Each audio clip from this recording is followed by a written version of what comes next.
आज आपण एकदम सुपर सॉफ्ट वाफेवरचे पोहे करणार आहोत। पोहे करायची पद्धत नेहमीपेक्षा वेगळी आहे, पण या पद्धतीने पोहे अगदी 5 ते 7 मिनिटात होतात। एकदम मोकळे मोकळे मस्त सुपर सॉफ्ट पोहे होतात। तुम्ही जर आजपर्यंत कधी या पद्धतीने पोहे केले नसतील तर या पद्धतीने पोहे एकदा तरी करून बघा। हाय, मी अस्मिता, मस्ती की कक्षामध्ये तुम्हाला सगळ्यांचं खूप खूप स्वागत आहे। आज आपण पोहे करणार आहोत, पण थोड्या वेगळ्या पद्धतीने वाफेवरचे पोहे करणार आहोत। हे पोहे ना नेहमीच्या पोह्यांपेक्षा अगदी झटपट होतात, म्हणजे 5 ते 7 मिनिटात होतात। यामध्ये आपण कांदा घालत नाही आहोत, त्यामुळे कांदा चिरायचा वेळ वाचतो, त्यामुळे अगदी झटपट पोहे होतात। शिवाय ना नेहमीच्या पोह्यांपेक्षा हे खूप जास्त सॉफ्ट पोहे होतात। तर करायला एकदम सोपे आहेत। सकाळच्या नाश्त्यासाठी, संध्याकाळी काहीतरी लाईट खायचं असेल तर तुम्ही हे पोहे नक्की करू शकता। करायला घेऊया। तर पोह्यांसाठीची ही बेसिक तयारी मी करून ठेवली आहे। पोह्यांमध्ये कांदा घालणार नाहीये, त्यामुळे कांदा चिरलेला नाहीये। कोथिंबीर बारीक चिरून ठेवली आहे। पाववाटी शेंगदाणे बाजूला काढले आहेत।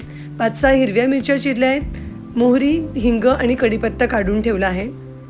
आता आपण पोहे काढून घेऊया।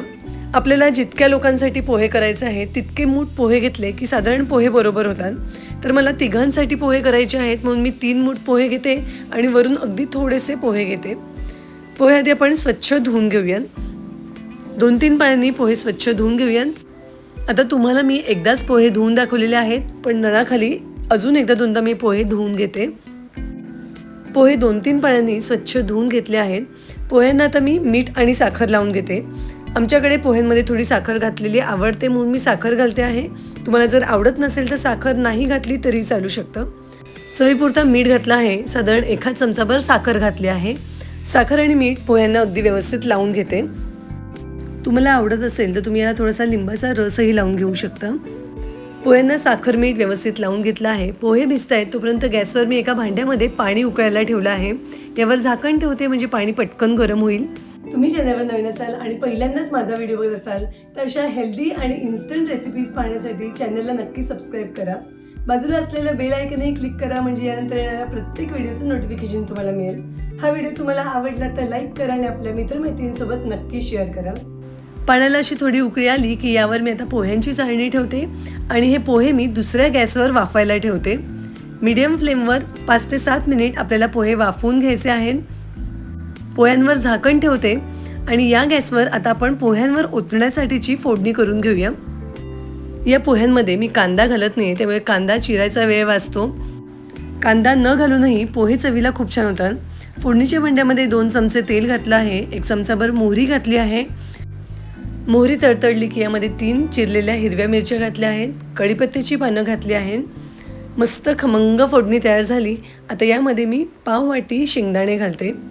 शेंगदाण्यांचा थोडा रंग बदलेपर्यंत आणि शेंगदाणे तडतडेपर्यंत, म्हणजे थोडे कुरकुरीत होईपर्यंत शेंगदाणे आपल्याला यामध्ये परतून घ्यायचे आहेत। गॅसची फ्लेम मी इथे लो ठेवलेली आहे। साधारण 1 मिनिट परतल्यावर शेंगदाण्यांचा रंग बदललेला आहे। आता यामध्ये मी थोडी कोथिंबीर घालून घेते। आपण वरून कोथिंबीर घालणारच आहोत, पण तेलामध्ये अशी थोडी कोथिंबीर परतली ना की पोहे चवीला जास्त छान होतात। यामध्ये मी आता थोडंसं हिंग घालते आणि पाव चमचा हळद घालते। तुम्हाला पोह्यांमध्ये कांदा हवाच असेल तर तुम्ही फोडणीमध्ये कांदाही घालू शकता। तर अगदी 5 मिनिटात पोह्यांना वाफ बसेपर्यंत इथे आपली फोडणी तयार झालेली आहे। 5 ते 7 मिनिटात पोहे अगदी व्यवस्थित वाफवले जातात। तर पोहे अगदी व्यवस्थित वाफवले गेलेले आहेत। आता ही पोह्याची चाळणी मी एका ताटावर काढून घेते। तर तुम्ही बघू शकता पोहे अगदी व्यवस्थित वाफवले गेलेले आहेत, तरी अजिबात त्याचा लगदा झालेला नाही। पोहे अगदी मस्त मोकळे मोकळे आहेत। यावर आपण केलेली फोडणी ओतून घेऊया। हे पोहे ना अगदी झटपट होतात। गॅसवर पाणी उकळायला ठेवायचं आणि पोहे धुवून साखर मीठ लावून भिजत ठेवायचे। पाण्याला उकळी येईपर्यंत पोहे व्यवस्थित भिजतात। पोहे वाफवायला ठेवले की फोडणी करून घ्यायची आणि 5 ते 7 मिनिटात पोहे वाफवले जातात। त्यावर फोडणी ओतून घेतली की अगदी झटकीपट आपले पोहे तयार होतात आणि पोहे ना खरंच खूप छान सुपर सॉफ्ट होतात। वरून कोथिंबीर घालून घेते आणि अगदी व्यवस्थित मिक्स करून घेऊ। तर एकदम झटपट अगदी 5 ते 7 मिनिटात आपले हे मस्त चवीचे सुपर सॉफ्ट वाफेवरचे पोहे तयार झालेले आहेत। पोह्यांवर फोडणी ओतण्याआधी चाळणीखाली एखादं ताट घ्यायचं, म्हणजे फोडणीतलं तेल खाली लागत नाही, ताटावरच जातं। तर असे हे एकदम झटपट होणारे मस्त सुपर सॉफ्ट वाफेवरचे पोहे नक्की करून बघा। तुम्ही या पद्धतीने पोहे करता का हे कमेंटमध्ये मला नक्की सांगा। व्हिडिओ आवडला असेल तर लाईक करा आणि तुम्ही जर पहिल्यांदाच माझ्या चॅनलवर आला असाल आणि पहिल्यांदाच माझा व्हिडिओ बघत असाल तर चॅनलला नक्की सबस्क्राईब करा. पुन्हा भेटू अशाच एका मस्त हेल्दी आणि इन्स्टंट रेसिपीसह. धन्यवाद.